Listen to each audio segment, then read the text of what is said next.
dictionary definition, then I guess I'd fall under that one.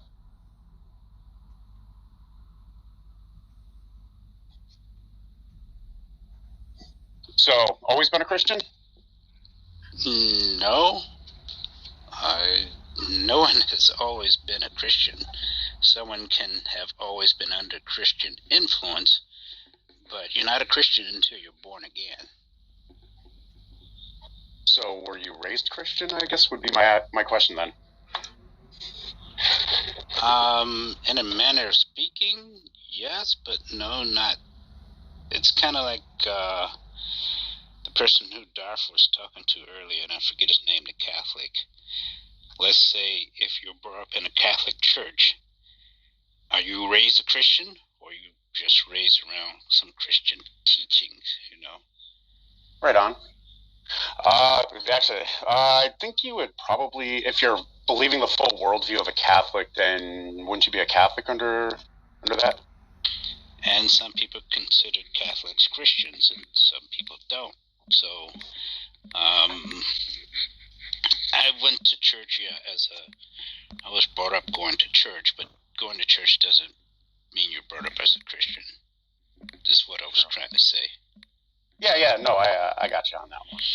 What about yourself? What made you... well, I started off, my mom used to be my Sunday school teacher. I was pretty much raised Catholic and then kind of slipped off.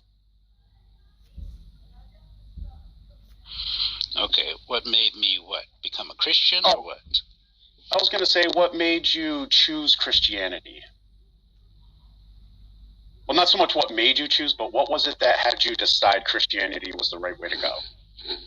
Well, forgive the way I answer questions. I would say I'm wired to believe the truth, accept the truth. That's why.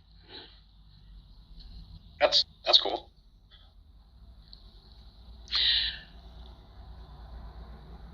Yeah, with me it was kind of a little bit of the opposite. I had too many questions and nothing really gave me the answers, so I've been on a never-ending search for it. Right, just because you don't have answers is nothing. Okay, so I will say this, that I realized that Jesus Christ is coming again to the earth, and it was at a point where one night I say, well, if he comes tonight and takes the believers with him, I am going to be left behind, and I don't want to be left behind. So it's at that point that it's been a while, so I'll just say I repented of my sins and accepted Christ or believed on Jesus. That's cool.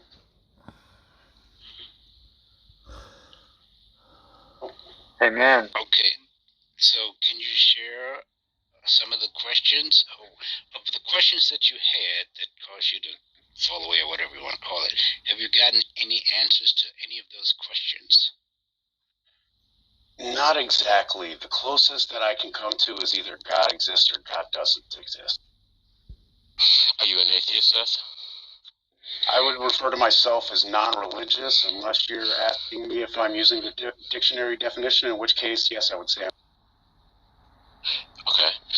Well, the Bible makes it clear that there's only two positions, okay, when it comes to one person's stance or attitude towards God. They are either in a state where they are accepting of God's existence and are clinging to him for their salvation from sin, or they're going to be in a state of rebellion against God. This is clear in many passages, including Romans 1, right? So when it comes to your atheism, is that defensible? Is atheism defensible in your view? If we're going under the dictionary definition. Okay. How is it the case that there is no God? I don't know. I thought you said it was defensible.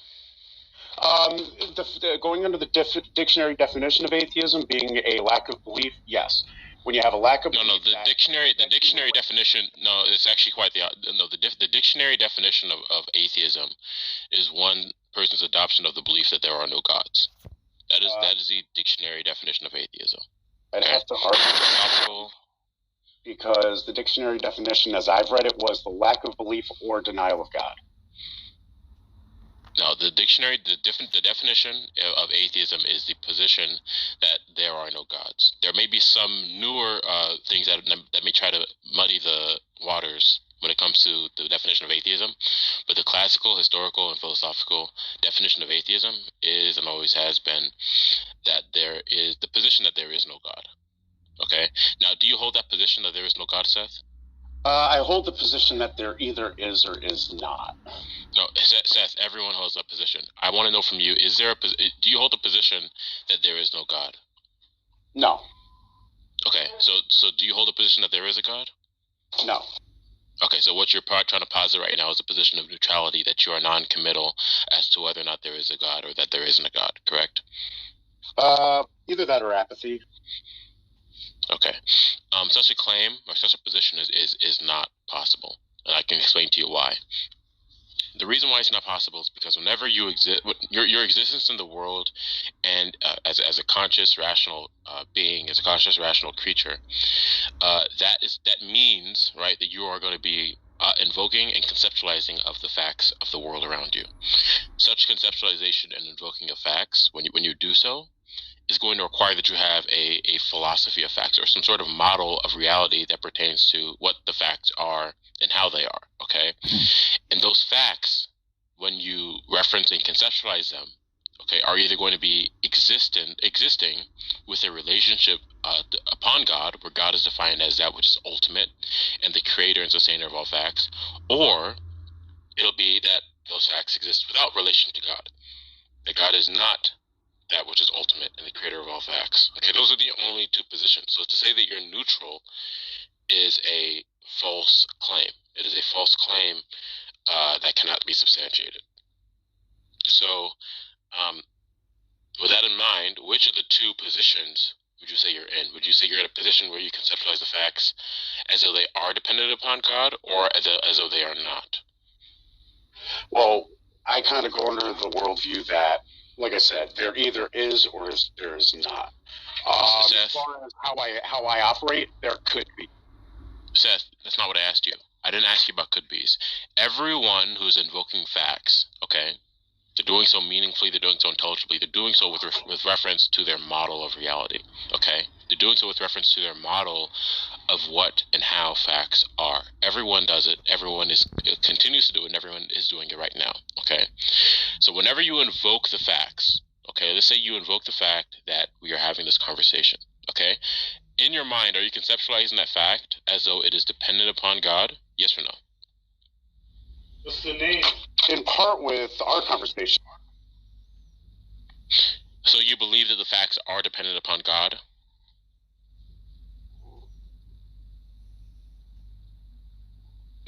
I'm sorry, give me 1 second. I'm actually working right now. Okay. Hey Jay, do you see that person raising their hand? I don't know if you kicked them out or if you think you should. If you want to add it. Yeah, he was making. There was like a loud noise he was making in the mic, and if he was doing that to troll, I kicked him out. But he can come back up if that was an accident. Oh, okay. Okay, cool. Yeah, come back up, Alvin. If you do it again, then I had to kick you out. I believe I've seen you around here though, so I don't know.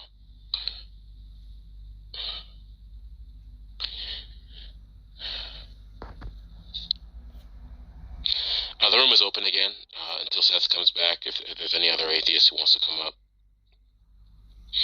Or if you're a Catholic like the last guy, and you have something to say. If you want to talk about baptism or works in the relationship with salvation, you're more than welcome to do so.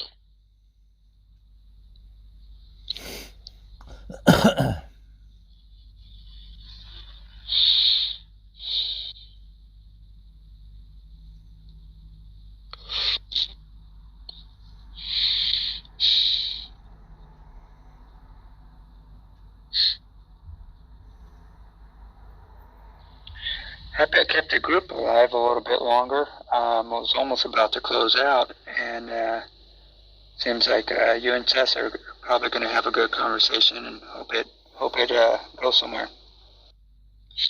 Definitely. I don't know if I've seen you around here. Are you new? Yeah, I'm pretty new. We just never crossed paths. Yeah, I know I've seen you. I remember that picture, but I am new to Clubhouse. I found out about it through Matt Slick's radio show, and just been lurking around and checking it out and enjoying the discussions. Okay, cool. I see Matt Slick's actually in the audience, so you're welcome to come up, Matt, if you want to. Yeah, that's nice, though. That's good to hear.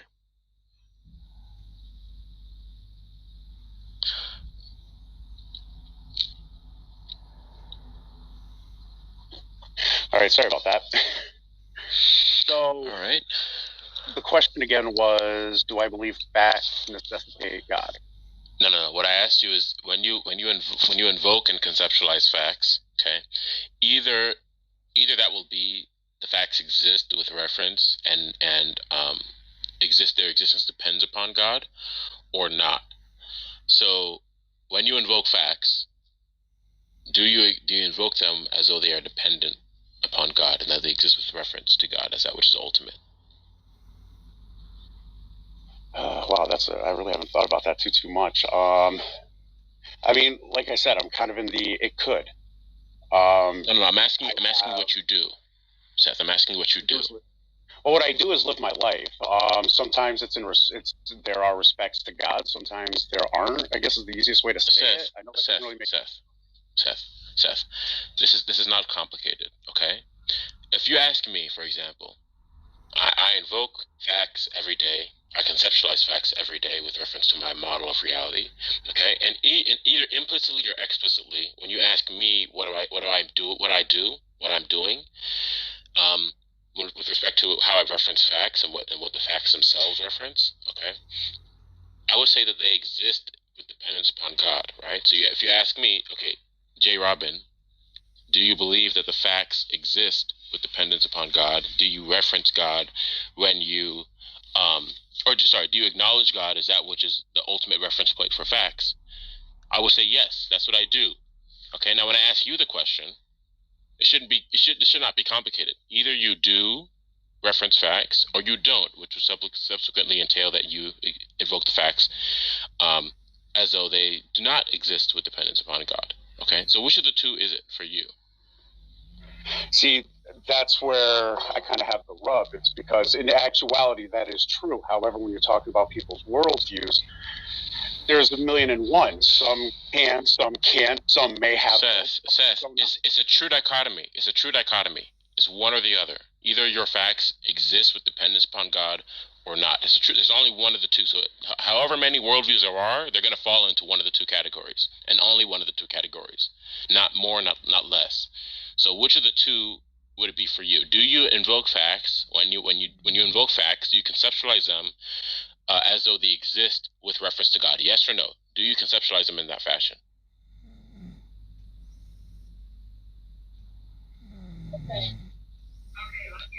I guess I would say no.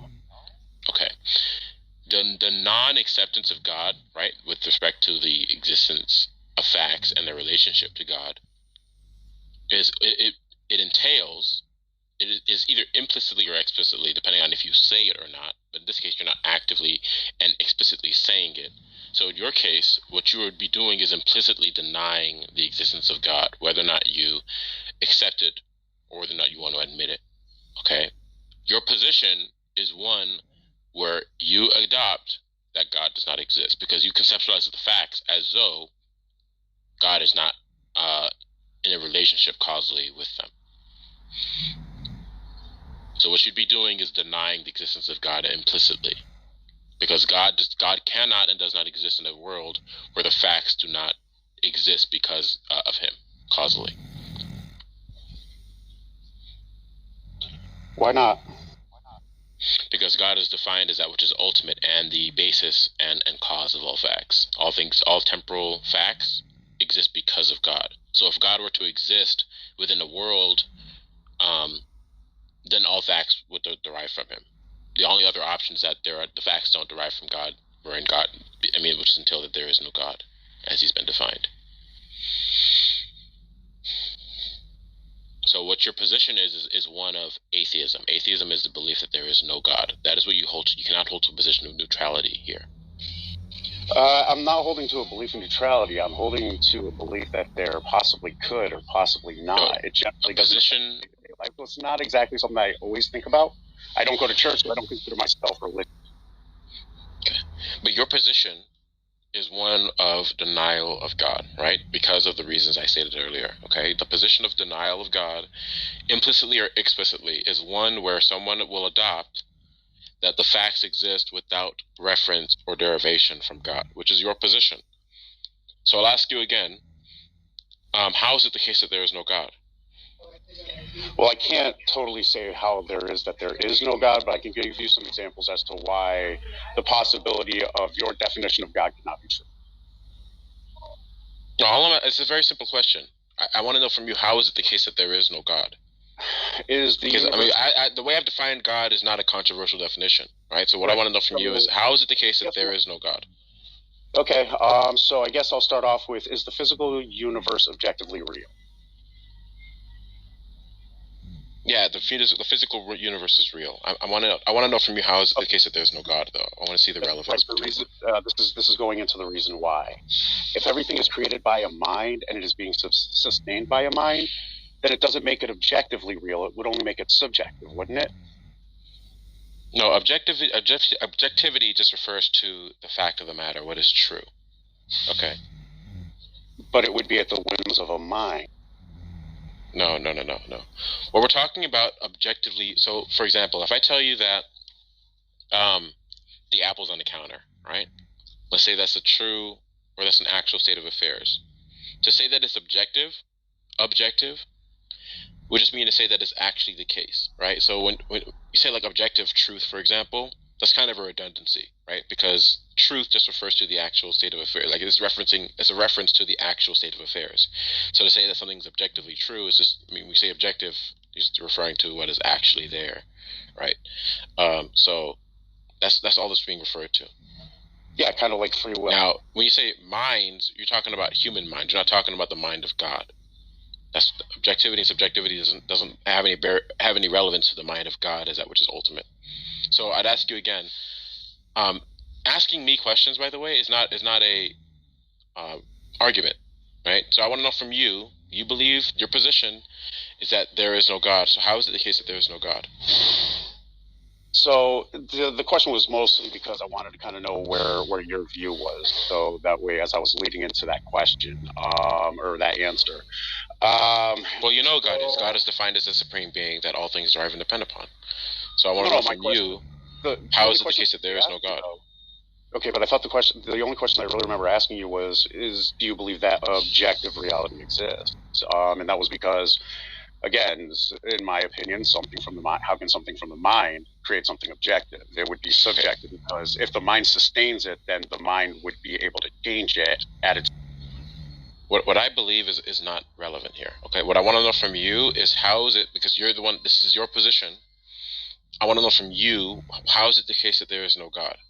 So how is it, can you please provide to me and the audience, how is it the case that there is no God? Well, again, I've never made the position that there is no God. I've made the position that there is possibly a God.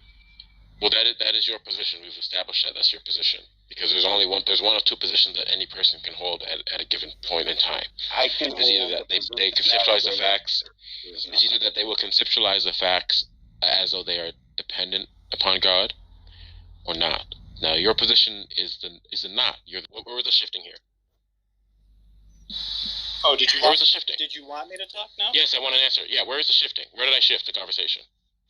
Everything seems relevant to me. When did I say you shifted? All right, we're gonna move on. You just told me.